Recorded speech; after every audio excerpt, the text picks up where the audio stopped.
Hello, ഇനി വന്നിരിക്കുന്നത് ഡിജിടെക്കിന്റെ ഒരു ട്രൈപോഡുമായിട്ടാണ്. വെറും ട്രൈപോഡല്ല, നമ്മുടെ റിംഗ് ലൈറ്റിന് വേണ്ടിയുള്ള ട്രൈപോഡാണ്. എനിക്ക് അല്ലാത്തൊരു ട്രൈപോഡ് ഉണ്ട്, അതാണ് ഞാൻ യൂസ് ചെയ്യുന്നത്. മാക്സിമം ഞാൻ യൂസ് ചെയ്യുന്നുണ്ട് കേട്ടോ. സോ നമുക്ക് അസംബിൾ ചെയ്യുന്നത് എങ്ങനെയാണെന്ന് നോക്കാം. ആദ്യം തന്നെ അതിന്റെ ബോട്ടമിലേക്ക് നോക്കുമ്പോൾ അത് 3 പാർട്ടായിട്ടാണ്. ഏതൊരു ട്രൈപോഡിനുള്ളത് പോലെ തന്നെ നിങ്ങൾക്ക് അറിയാം. സോ ഞാനത് വലിക്കുകയും നീട്ടുകയൊക്കെ ചെയ്യുന്നുണ്ട്. സോ എനിക്കൊരു പിടി കിട്ടുന്നില്ല, എന്നാലും ഞാൻ ട്രൈ ചെയ്യുന്നുണ്ട്. യെസ്. അപ്പം അതിന്റെ അടിയിൽ മുകളിൽ അഡ്ജസ്റ്റ് ചെയ്യാനുള്ള ഒരു ഹുക്കുണ്ട്. അത് നമുക്ക് വലിച്ചപ്പോൾ ഭയങ്കര ഒരു ബലം തോന്നിയെങ്കിലും പക്ഷെ ഭയങ്കര സ്ലൈഡിങ്, നല്ല സുഖമാണ് കേട്ടോ. നമുക്കത് ചെയ്യും ഭയങ്കര ഒരു രസമായിട്ട് തോന്നും. സോ പക്ഷെ ഒരുപാട് രസിച്ച് അത് പൊട്ടിപ്പോകും കേട്ടോ. ഞാൻ ഏകാണ്ട് അതൊരു ഒരു രീതിയിലാക്കിയിട്ടുണ്ട്. യെസ് ആയിട്ടുണ്ട്. സോ അത് ഞാൻ ലോക്ക് ചെയ്തു. അപ്പോൾ അത് ലോക്ക് ചെയ്തപ്പോൾ അതവിടെ വയ്ക്കാൻ പറ്റിയിട്ടുണ്ട്. ദെൻ അത് ഞാൻ 9 ഫീറ്റിന്റെ ആണ് വാങ്ങിച്ചിരിക്കുന്നത്. 6 ഫീറ്റിന്റെ ഉണ്ട്, അത് ഇതിനേക്കാളും വില കുറവാണ്. എന്നാൽ 9 ഫീറ്റ് ഇതിന് ഭാവിയിൽ ഉപകാരപ്പെടും എന്ന് വിചാരിച്ചാണ് ഞാൻ 9 ഫീറ്റിന്റെ മേടിച്ചിരിക്കുന്നത്. എൻ്റെ അമ്മ എന്തൊരു പൊക്കം, ഞാൻ താത്തുകയാണ്. സോ അപ്പം നമുക്ക് തലയ്ക്ക് മുകളിൽ കൂടെ വെട്ടം കിട്ടണമെങ്കിൽ 9 ഫീറ്റ്. ആഹാ, എന്ത് രസം. ദെൻ ഞാനത് പല സ്വിച്ചുകളല്ല, അതിൻ്റെ പല ഹുക്കുകളുണ്ട്. ഇനി പറഞ്ഞത് ശരിയാണെന്ന് അറിയത്തില്ല, എന്നാൽ നിങ്ങൾ ക്ഷമിക്കണം. സോ ഞാനതെല്ലാം ഊരി നോക്കുമ്പം പൊക്കം കൂടി വരികയാണ്. സോ നമുക്ക് ആവശ്യമുള്ള പൊക്കത്തിലേക്ക് ആക്കാനായിട്ട് താഴെയും ഒരു ഹുക്കുണ്ട്. അടി പറഞ്ഞു പോയോ? ഇല്ല. ഓക്കെ. അപ്പം ഞാനത് പല രീതിയിൽ അത് അഡ്ജസ്റ്റ് ചെയ്തു, പൊക്കം കണ്ടുപിടിച്ചു.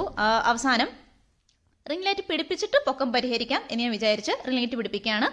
കറക്കി ഞാൻ മടുത്തു. ഇല്ല, ആവുന്നില്ല. അപ്പോഴാണ് മനസ്സിലായത് ഞാൻ ചെയ്യുന്നത് വളരെ തെറ്റാണ്. അതിൻ്റെ അടിയിൽ ഒരു സ്ക്രൂ ഉണ്ട്. ആ സ്ക്രൂ നമുക്ക് അഴിച്ചിട്ട് വേണം ചെയ്യാനായിട്ട്. ഞാൻ അത് അഴിച്ചു മാറ്റി. ഞാൻ അത് കാണിക്കുന്നില്ല. ഒരു കറുത്ത ഒരു സാധനം ഉണ്ടായിരുന്നു, ഞാൻ അഴിച്ചു മാറ്റി.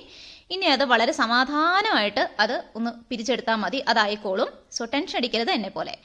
ദെൻ ഇപ്പോൾ ഇനി എന്താ ചെയ്യാൻ പോകുന്നതെന്ന് വെച്ചാൽ അതിൻ്റെ ആ വയർ കുരുങ്ങാൻ നിങ്ങൾ നോക്കണം കേട്ടോ. വയറെടുത്ത് പയ്യെ മാറ്റി, അല്ലെങ്കിൽ അതും കുരുങ്ങി എല്ലാം കൂടെ കുളമാവും.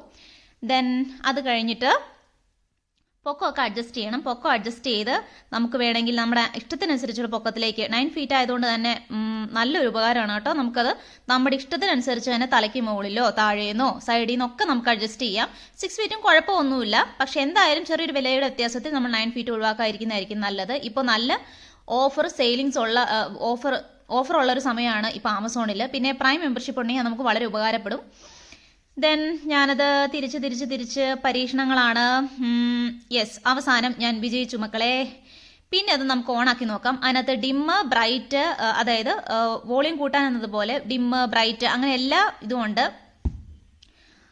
ആത്യന്തികമായ പരീക്ഷണം ഇനി നടക്കാൻ പോവുകയാണ്. ഞാനത് കുത്തി നോക്കട്ടെ. കുത്തി നോക്കുമ്പോൾ എങ്ങനെയുണ്ടെന്ന് വെച്ചാൽ നല്ല ഭംഗിയാണ് കേട്ടോ. ഞാനിത് വീഡിയോയിലൊക്കെ കണ്ടിട്ടുള്ളൂ, ആദ്യമായിട്ടാണ് ഒരു പരീക്ഷണമൊക്കെ. പക്ഷെ കൊടുക്കുന്ന പൈസയ്ക്ക് മൂല്യമാണ് മക്കളെ. സൂപ്പറാണ് കേട്ടോ.